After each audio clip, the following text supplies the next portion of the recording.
What is going on, everyone? So if you are out there and you're like me and you hold some quantum stocks in your portfolio, last week was a rough week. Jensen Huang basically came out, said, hey, quantum computers are 15, 20, 30 years away. And I'm thinking, dang, that's rough for the quantum industry. But I was super curious. And I knew that this CES event was happening in Las Vegas last week, and I knew they actually had a whole quantum track. So the timing of all this was really interesting. Basically, you had Jensen saying it, making his statement, the quantum stocks crashing. I mean, the stock market in general has been a dumpster fire. And then you have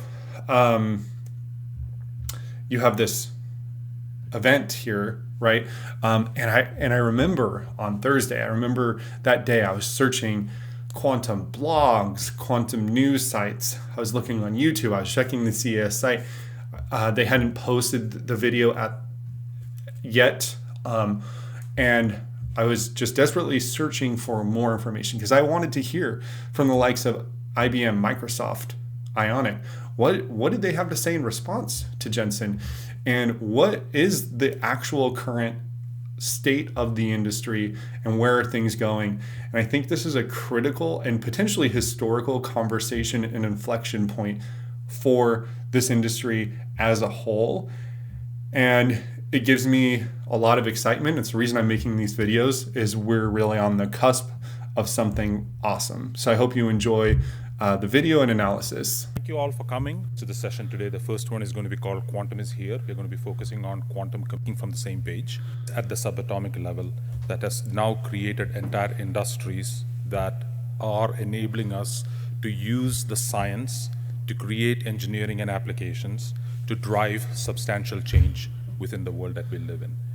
All right, so I have watched this video a couple times now.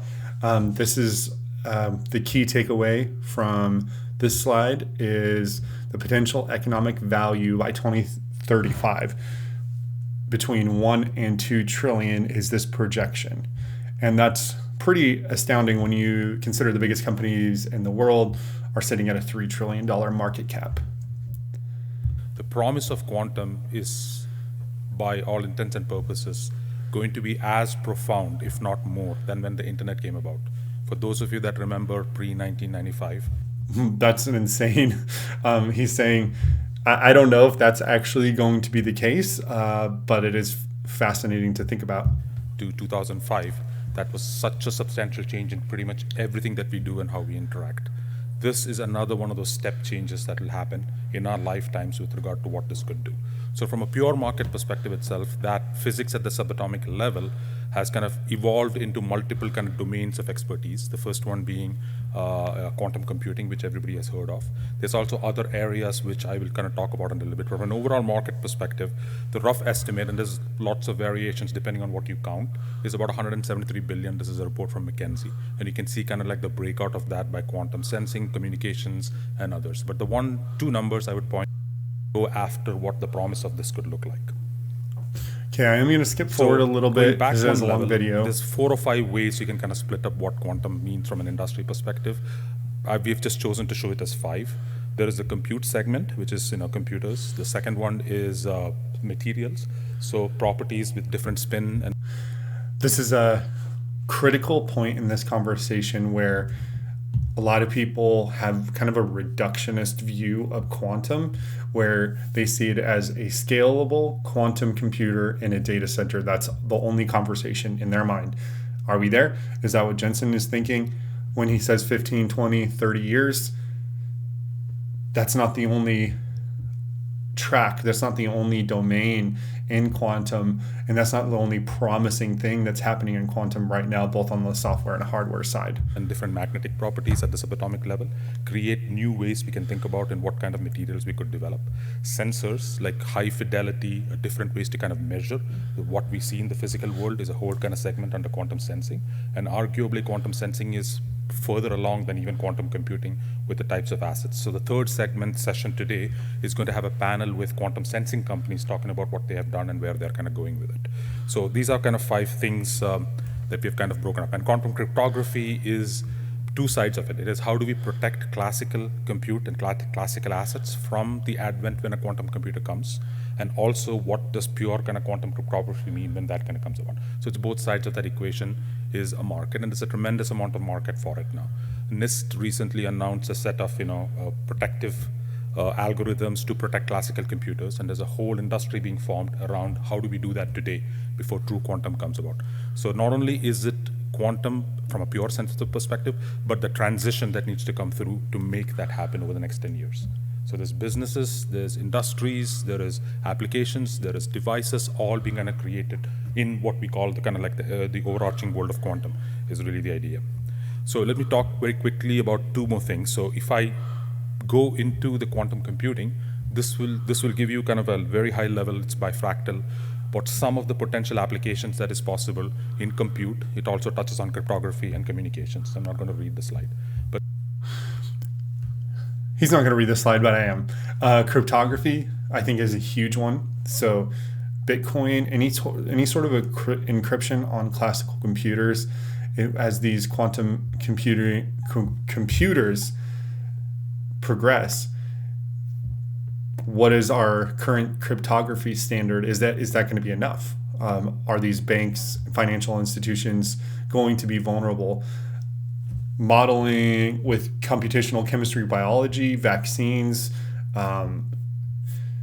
energy, communication, supply chain, finances, economic modeling, it's just limitless. But there's enough material about where these are than what we have today. We can entirely have a whole new industry on infrastructure protection and risk mitigation. We can have entirely new mechanisms to understand how to deal with disasters before they happen, like an earthquake, far more so than we are able to do today. So it will give you a sense of the types of, while all this was going on, one of the things. So I've been watching the news a lot about the wildfires in Los Angeles and thinking about how could technology in the future mitigate, reduce these disasters, and just from a pure tech standpoint, whether it's firefighting drones or quantum computers doing environmental monitoring, infrastructure modeling, communication, whatever that could mean in the future, these type of sensing applications could have huge impact on us as we go into a period of more harsh climate and bigger natural disasters. Things. So because of all of this stuff, about 3 years ago in 2022, we decided to start getting the leadership from around the world to come together in Washington, D.C. to kind of.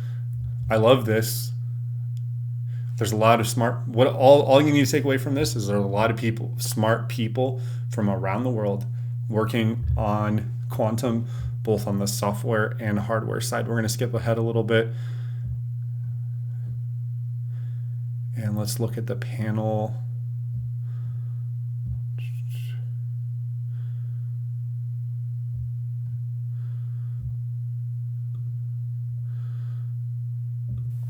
So with that, let me invite my good friend. What a powerhouse panel. IBM, Microsoft, IONQ, Quantinium. Let's hear what they have to say. Jacqueline Tame. Jacqueline is an operating partner at Playground Global, which is a incredible venture capital firm that have invested heavily into the quantum space. And Jacqueline is going to come up and introduce her panel. Jackie.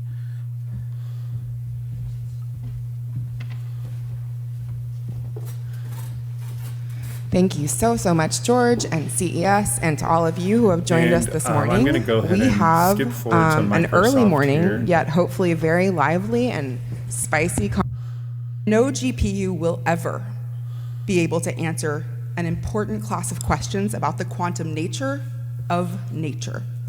This is what we need to unlock all of this quantum technology for. So I'm going to start with a question, John, for you. And the question is, and I'm sure that this is the question on everybody's mind this week,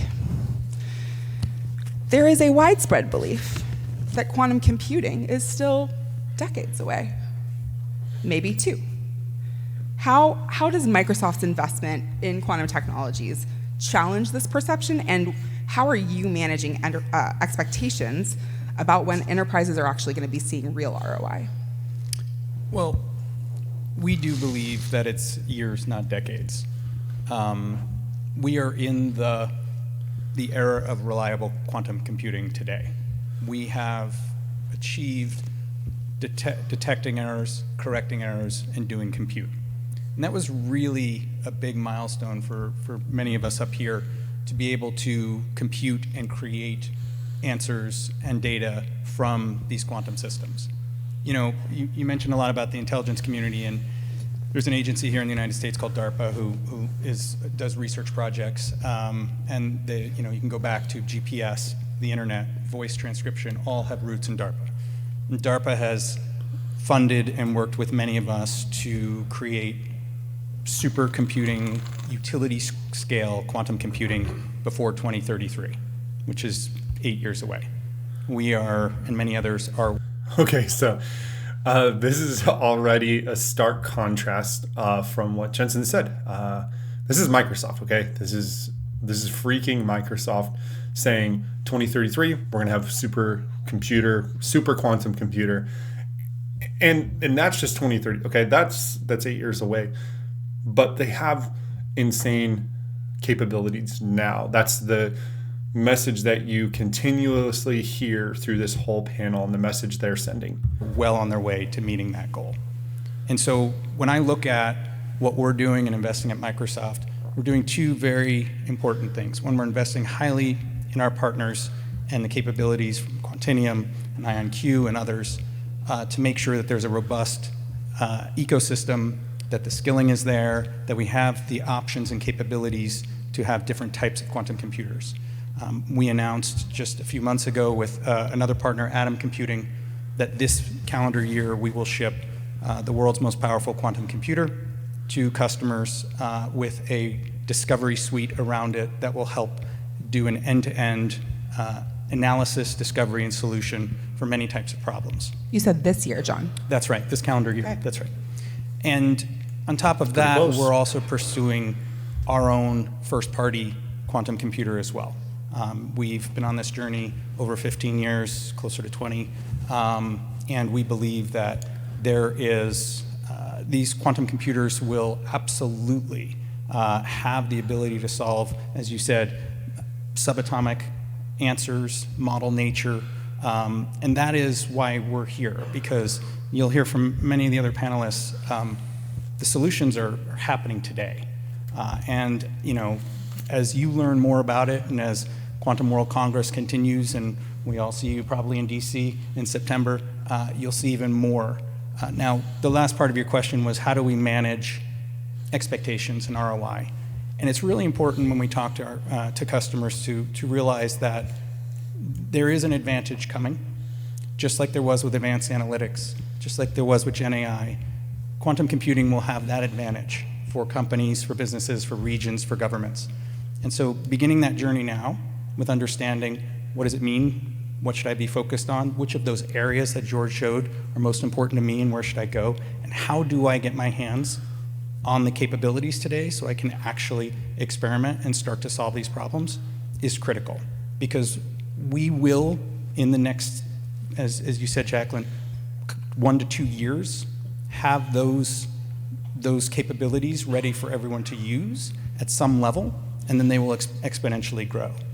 That's the key word here, exponentially. So when you look at tech, a lot of times R&D in tech does move. There's a lot of time that builds up, but once you hit a certain inflection point, then you hit that exponential point of the curve, and that is what this is what Microsoft is saying. For bluntly, right in front of us, we're at that inflection point.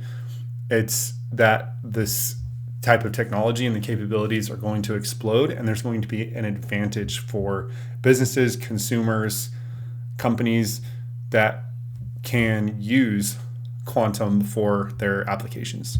So that's more of how we manage expectations of customers and let them understand there are folks who did very well taking advantage of advanced analytics and then Gen AI.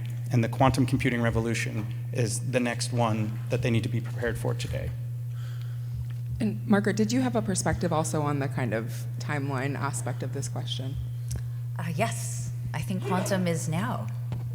Quantum is now. That's the title of the track. I guess I think of it in, as George mentioned, there's $40 to $50 billion already invested in this industry. And this entire panel, we have companies, real live companies with revenue and customers and a strategy.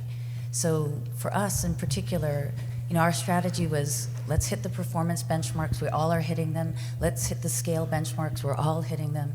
And then for IONQ, we were focusing on making sure we build quantum computers that are data center ready. Because we know there's lots and lots of data centers in the world, and there's gonna be a collaborative impact of CPUs, GPUs, and QPUs. And we need to make sure that these quantum computers can be in these data centers. So is there a strategy? We have the strategy. Are there customers? We work with the Air Force, we work with Hyundai, we work with Airbus. Are customers actually coming to all of us and focusing on us helping them, solve their biggest problems? And then the third thing is, because we're all business people, is anyone making revenue? IONQ and a lot of our companies here, we're businesses. IONQ has been doubling revenue every year. So those are important aspects of, is quantum here? These sort of markers that business people. So when I was watching the stock market on Friday, I did notice IONQ looked particularly strong out of all of the quantum stocks. And it's easy to see why. They're doing great in revenue, and really just coming out with a very strong vision for the near-term future.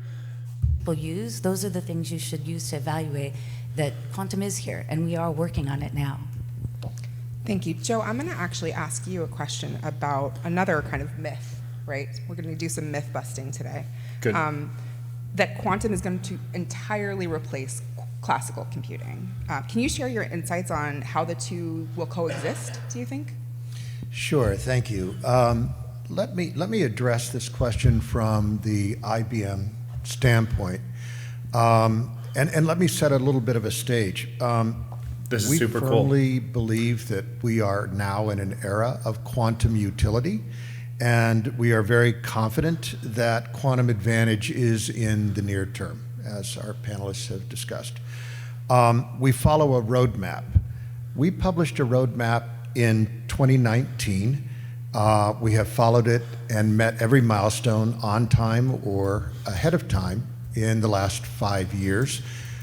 That roadmap calls for a 10,000 qubit machine, error corrected, to be fielded in 29, and a 100,000 qubit machine in 33. We expect to meet every milestone along that way, and that provides machinery that has great capabilities. Let me set that stage. We went into the cloud in 2016 at IBM. Since that time, we have had 600,000 users use our system, register and use the system, running over 3 trillion quantum circuits on our system. Crazy. We have deployed over 70 quantum computers. We have 250 organizations, companies, universities, research labs, national labs on our quantum network. This shows you, there's a large group of people that do, in fact, find utility in using these machines and expanding the boundaries of scientific capability. Let me be precise about what we mean by utility and quantum advantage. Utility is where a quantum circuit can be run on a quantum machine with a capability equal to or better than that circuit can be run by brute force classical simulation. Advantage is really about the upcoming quantum compute capability that will outperform all classical methods. So where we are today is we can exceed the brute force simulation methods for quantum circuits that are out there. Our paper in June of 23 showed and really demonstrated the utility, and there have been 50, 60 papers published since that are using qubit numbers, over 100 qubits in deep circuits that cannot be simulated classically. Great, thank you so much. And I apologize, I can't see everybody's faces, so if you have reactions, please go ahead and jump in. My only reaction is, damn, IBM's website is freaking cool. I haven't looked at IBM's website in a long time. And it looks like they have, I mean, this is their roadmaps page, and they have security, quantum, hybrid cloud, data automation, and AI on their roadmap. And it's super interesting to see how they have it laid out and how he's talking about it. All these speakers are super confident in the progression of this technology.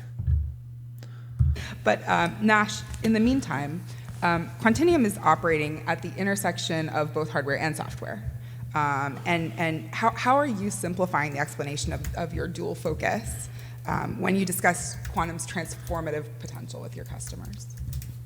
Sure, thank you. And yeah, hopefully everybody can see me. I'm in this corner here. 5'7", I think I can be above that. Yeah, so my background, I've spent since '88 in accelerated computing. Right, I've been in the CPU and making the CPU better from CPU plus GPU, and the software and the algorithms are a major part of the complete solution. Right. So from a Quantinium standpoint, we have already announced that we are going to go after a universal, fully fault-tolerant computer by 2029. Right. So it is. To build a quantum computer, there are certain things that you need to do, right? Which is you have to have the highest fidelity. You have to also handle all the operations. It's got to be universal, Clifford gates and non-Clifford gates. Right? So there's lots of things that you need to happen on the hardware side. On the software side, we take a very different view, which is we have to develop the algorithms and everything necessary that will run not only on our system, but also on other people's system, right? So the state of the quantum industry is in such a situation that we want to make sure there are open standards also. We have also open source software. For example, we have taken something called Ticket and given it to the industry so that you can develop compilers for other hardware, right? So our strategy is a complete top-down approach where we're going to build the universal, fully fault-tolerant computer, right? It's got to be universal. It's no point having a CPU if you can run only 2 instructions, right? You got to run all the instructions so you can run a complete piece of software, right? And from a software standpoint, we're going to make sure the core components needed to advance the industry is open source. We'll have our key algorithms that we work with our customers, such as BMW, that we will use so that it can be used on different systems, right? We don't want a particular customer to be saying, hey, you can only use a Quantinium system, right? We want to make sure it's available in all systems. So an open approach is very important for quantum computing. And our approach is to make sure that we are working on the full stack and making it easily accessible for everybody. So at this point in the video, and I've seen footage of this multiple times, I actually think the second round where they talk to everyone again is where you really start to get into some of the really crazy sound bites and the cool things that are happening in quantum. Right, including other hardware vendors and software vendors. Right, so other software vendors can run on a system also. Perfect. Go ahead, Joe. Yeah, I might follow on that, what Nash just said. There's a myth or a misconception that quantum is somehow going to displace classical computing. And that's just not the case. Quantum computing is going to enhance classical high-performance compute. You can look at it as an accelerator, an adjunct. The way we see that architecture is what we call quantum-centric supercomputing. What this means is you take a given problem and you divide it into those resources that are quantum, and those resources that will use the classical computation. It's just like CPUs and GPUs, right? Like it's just a natural progression of technology. A good example, for example, is in chemistry. You all, remember from high school chemistry that the bulk electrons, can be calculated. They're not really involved in a chemical reaction. Those can be well approximated in classical systems. But the valence electrons, those electrons that have high correlation and are very active in a chemical reaction, that part of the problem can be adjudicated to the quantum resources, to the quantum processing unit. And the CPU and the quantum processing unit, the QPU, can work in concert with each other in an iterative fashion. And we showed in a paper published last year using iron sulfide as the model molecule, something very essential to all proteins in life, that that kind of a calculation can be done very efficiently using this hybrid architecture of both classical compute combined with quantum computing. So I want to make sure people realize this is not an idea of somehow replacing classical high-performance computing, but it really will be an accelerator, an adjunct, an add-on, and an enhancement. Just like the GPU for the CPU. Of those capabilities. Yeah. Just a quick add-on to that, right? Hybrid computing, right? Accelerated computing, it's always going to be CPU. Hybrid computing, right? Accelerated computing, it's always going to be CPU plus GPU plus this quantum technology plus something else. There's going to be other technologies which are going to come, neuromorphic. This is the vision, right? I think just to have a little bit of humor here, right? I think I've heard other people say it is supercomputing-centric quantum computing. Not the other way around. So, well, I was just going to say, to make it real for everyone, Nash and Quantinium and Microsoft worked together and devised a catalyst problem, which is a very important chemistry problem, and we used classic computing, HPC resources, plus AI to drive the system, plus we spun out the difficult pieces of it to a quantum circuit on Quantinium's machines using logical qubits. So that quantum circuit created the data that we needed to go feed back into the AI model so it could be trained and then properly estimate the science problem of this catalyst. So that's a huge piece of this whole story as well, is just the progression of AI and large language models and just general and practical AI and how it interfaces with CPUs, GPUs, QPUs. You're hearing these applications, and these are just going to continue to multiply as these companies come into this space and see that the types of problems that they weren't able to solve before are now, with these approaches, with these novel approaches, that they are able to start solving them. Which it did, and it did accurately. So to Joe's point, this is your AI, HPC, and quantum working together, not to come up with a random number or think about something, but we actually, what we believe is the first ever last year, end-to-end proof of a science problem. That's right, yeah. And I think it was really made possible by a couple of things, right? One was definitely, the key work done by Microsoft, right, in the error detection and correction space. You have some fantastic scientists, and also the high fidelity that, the Quantinium system brought in place, so you could do that complete, effort to get a real solution in place. So thank you for that work, and I think we'll see more of this from, people in the industry, and I think John gave an example, of IBM, and Margaret, I'm sure you have other examples. Yeah. Well, one thing I wanted to just go back to, which you said, which I thought was incredibly important for the audience, is access to quantum, because we talk about these different applications, we talk about the machines that we're building and delivering and shipping. I think what's very different, because I worked at Microsoft, we overlapped 20 years at Microsoft. I worked on every commercial product Microsoft sells except for, I think, CRM. So hardware all the way to the cloud, on-premises, hybrid, cloud, metal. But the thing that was different for all of us in compute, that quantum is incredibly, it's exciting. You can buy or get access to a full quantum computer system. But we are also today available on various clouds. IONQ's computers are sitting on Microsoft Azure, on AWS Bracket, on Google Cloud.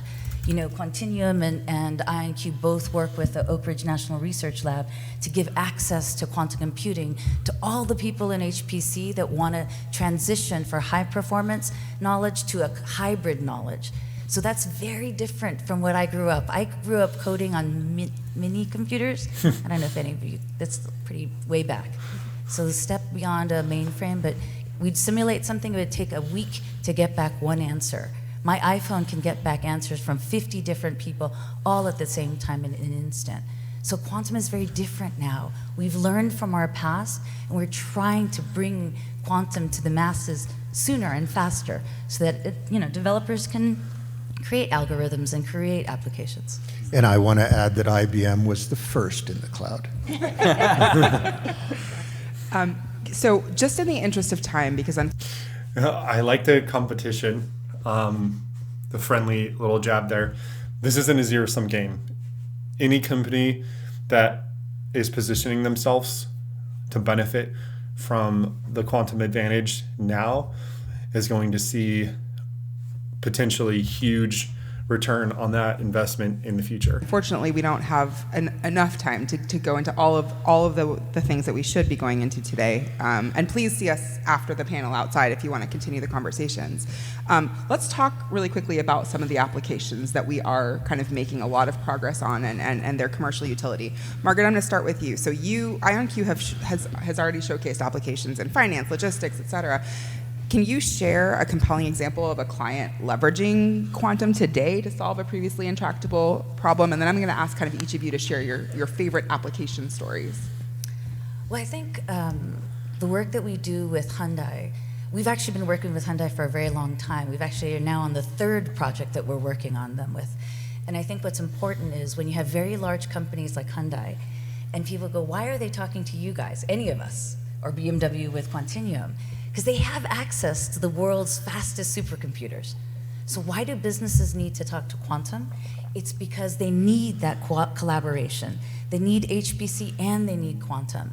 So for a lot of industries that need generative AI capabilities, can you actually look at images and detect them and sort them and actually manage them? We worked with Hyundai on autonomous driving. Because it turns out machines, they look at a stop sign and it's an octagon and it's red. If it gets hit by a little bit of rain and somebody hit the stop sign a day ago and it's no longer upright, there's no picture of that. There's no picture of the gray clouds in the sky, because then the car looks at it and says, that's not a stop sign, I'll go right through it. So how do you take that simple problem but intractable and break it down using quantum and classical to actually help create cars that are safer? So those are the important, when you bring it down to what's quantum going to do, it's going to make our lives safer. We're going to be healthier. We're going to be, I hope, stronger, faster, better. But there's very specific examples today where we're trying to make the world a better place. John, can you share one about sort of the chemistry application potentially? Yeah, there's a lot of work being done in chemistry and material science. 96% of all manufactured goods that we interact with every day in the world rely on some sort of chemistry, material, some discovery. Do you want to create a new material that lasts better but recycles more effectively? Do you want to remove forever chemicals from coolants? Do you want to create a new battery that lasts longer, recharges better, is lighter, is impervious to water? These are the type of things that we're working with our customers on today. So, you can go look at the public studies, but with Pacific Northwest National Labs, we've spent time with them because we used a highly specialized AI model in HPC to simulate 32 million different compounds for a new lithium battery. And in less than a month, we were able to bring that down to 8 candidates, work with them to figure out which one would actually have the parameters that we need. And then it went into a wet lab, and we created a lithium battery that uses 70% less lithium. That was 20 years of discovery baked into less than 6 months. But so I think in the year 2025, 2026, 2027, we're going to hear a lot more stories like this. We're really just starting to tap into the potential of what these computers can do, how they can turn a massive, difficult problem. I think it's specifically talking about bringing thousands of possibilities down to 8 testable models and then finding something that actually worked on the material science. What's the turn on that? Now, how do we go and do the intractable next problem, which is what at the molecular level will happen in this new electrolyte? And that's where the quantum computer can help us there. So we're looking at solutions around removing PFAS chemicals from data center coolants. We're looking at these new battery types. We're working with customers across the globe to figure out new drug discoveries, how proteins bond, how we can simulate that. And one of the fun examples that recently has come up that we've started to think about and work on is the field of turbulence. And turbulence, while it's a classic physics problem, not a quantum problem, it's highly complex to simulate nature and fluid flow and plasma flow. And so I was speaking with an MIT professor, and he said, I've been doing this for 25 years, and I feel like we're stuck. And we need a quantum computer that can help simulate at the atomic level the different aspects of turbulence so that we can extract that data, which is what quantum computers are very good at, simulating natural data. And then we can feed that back into our AI models, which would help us solve what's the new material, what's the new wing shape. You can use the AI to answer the question, find the solution. But right now, we don't have the capability to even train a model because we don't have that data, realistic simulated data. And you've probably all heard the issues with synthetic data coming from AI models. This is the game changer there. So when all of our quantum computers start to be able to create that data with accuracy, and like what we showed in the Catalyst work that we did together with Quantinium, then you're going to start to see us be able to use all 3 of those aspects, HPC, AI, and quantum, to not just say, I have a problem, but where's the solution? And that is, as we've all expressed here, that's now, and will only accelerate exponentially over the next 2 years based on the roadmaps of all of us. What John and Margaret just outlined, and I'm sure Nash will agree, it is the era of algorithm development now. We're getting to the point with our hardware that we're really now focused on software, and we're focused on software that is going to expand this hybrid compute environment very efficiently, as well as algorithms directed toward chemistry, materials, AI, machine learning. These are the specific application areas. Such an important point here. Basically what he's saying is the hardware is getting so good that now there's a new push, basically a new effort on the software front to take advantage of this hardware. But it really is the era now of algorithm development. We have these machines. They are at our disposal. They are available in the cloud. Scientists have access to them.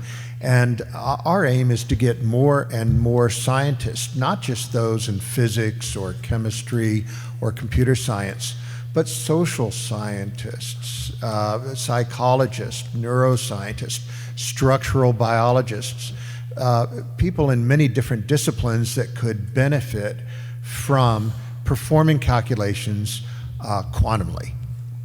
I think the analogy that most people are very used to is there's hardware, there's software, there's apps. We're in the stage right now of building the killer apps for every industry. Hell yes.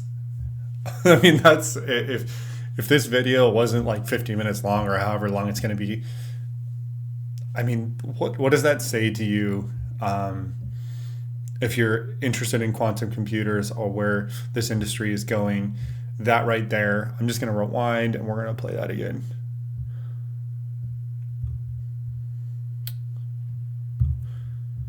And many different disciplines that could benefit from performing calculations quantumly. I think the analogy that most people are very used to is there's hardware, there's software, there's apps. We're in the stage right now of building the killer apps for every industry. So that is the reason why quantum is now. That is how we grew all of the ecosystems of compute, because you need use cases and you need the killer apps. This is why, as he said, we have the computers, they are available for people to use. Right now we're all working on the algorithms, which are the applications that will break through in big, big, complex problems. Yeah, with that, I'd like to add, something which is very important for me and for our company, right, which is in the computational biology space. We just announced something in Singapore. We're working very closely with Microsoft on this. But, our investors are our customers. So we're working with customers on algorithms and applications. So we have an effort with Amgen on using machine learning to do peptide binding, right? This is super passionate to me, especially because it's going to help get better vaccines, especially in the cancer vaccine space, right? So my brother-in-law, who's a professor at Emory, Dr. Selvaraj, he's working on a vaccine for cancer, right? Which is basically looking at a cancer tumor, and there are different peptides. It's not one thing, and everybody's tumor, whether it's lung cancer, is going to be different. So he's actually creating a vaccine from the peptides in the tumor, right? And putting it back so your immune system kills it. Your immune system is basically a brake, an accelerator, and a gas tank, okay? So you have to remove the brake. One of the most complicated things about treating cancer is that there's these different variants, right? The peptides, the spike proteins, the differences in each disease and cancer. And if you have an ability to model and find weaknesses, then we can actually make progress. So something like a cancer vaccine is possible with this technology in the future. Somebody's already got a Nobel Prize for that.